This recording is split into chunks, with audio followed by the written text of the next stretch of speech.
deep in the heart of southern India, there's this landscape that honestly looks like it belongs on another planet. You've got these boulders stacked into impossible mountains, and spread out all across this terrain are the ghosts of a city, a vast empire that was literally carved from stone.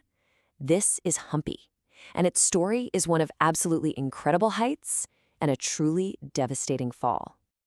What you're looking at here isn't just a bunch of old buildings. This is the actual skeleton of a metropolis, a ghost city of temples and palaces and markets, all baking under the Indian sun.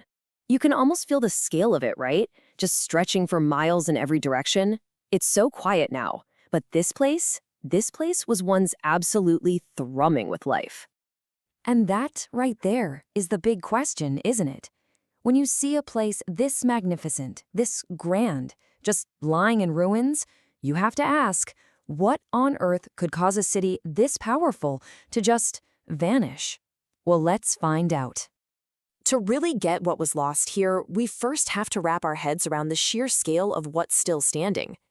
Yeah, over 1,600 surviving structures. We're talking temples, forts, royal palaces, all spread out over an incredible 4,100 hectares. Now, to put that into perspective for you, that's bigger than the entire island of Manhattan. It's just massive. So, of course, today it's recognized by UNESCO for its global importance. They call it an austere, grandiose site, which I think just perfectly captures this powerful, kind of haunting landscape.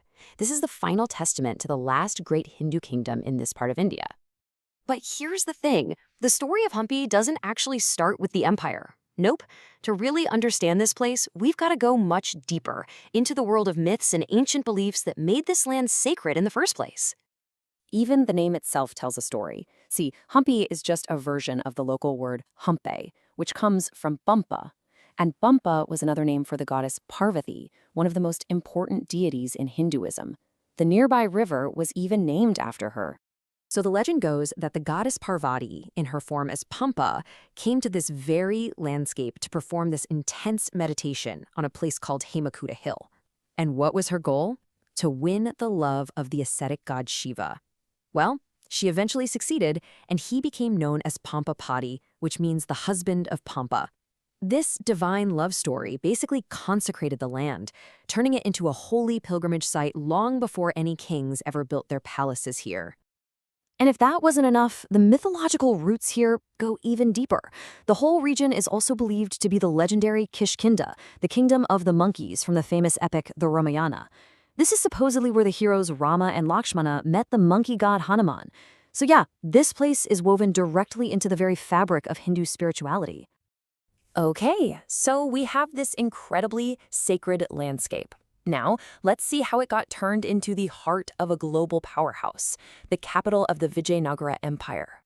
This timeline right here gives us the whole story in a nutshell. The empire gets founded in 1336, and for over 200 years, it just thrives. I mean, at its peak, around the year 1500, it becomes a global megacity. But then, in 1565, it all comes to a sudden, violent end. Think about that for a second. At its peak around 1500, Hampi Vijayanagara was estimated to be the second largest city on the entire planet.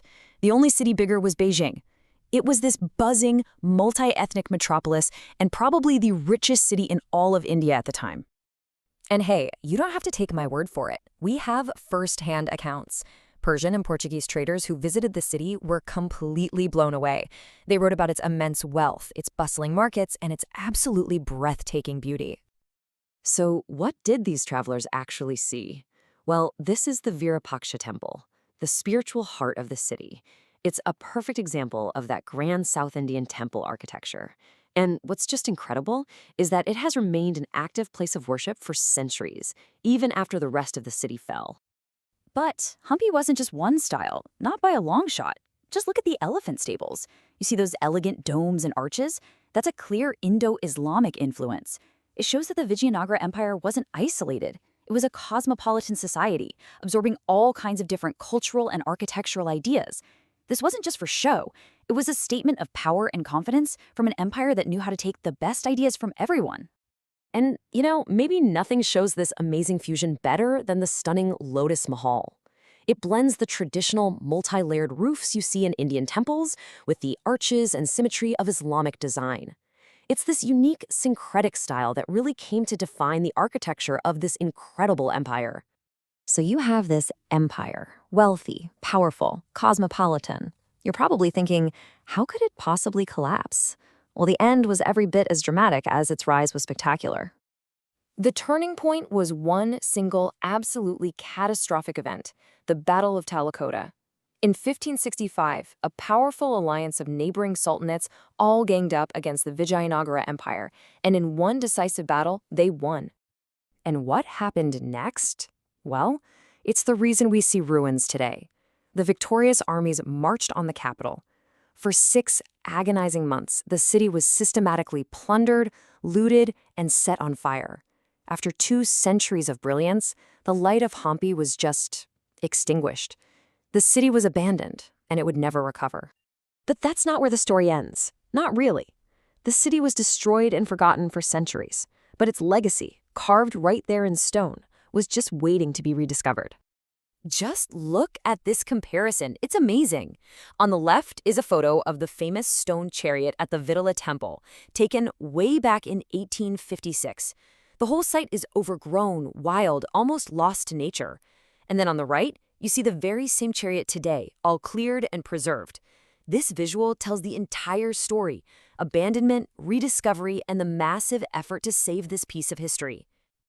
The journey back to the world's attention was a long one. Back in 1800, a Scottish colonel named Colin Mackenzie surveyed the ruins and found them completely deserted.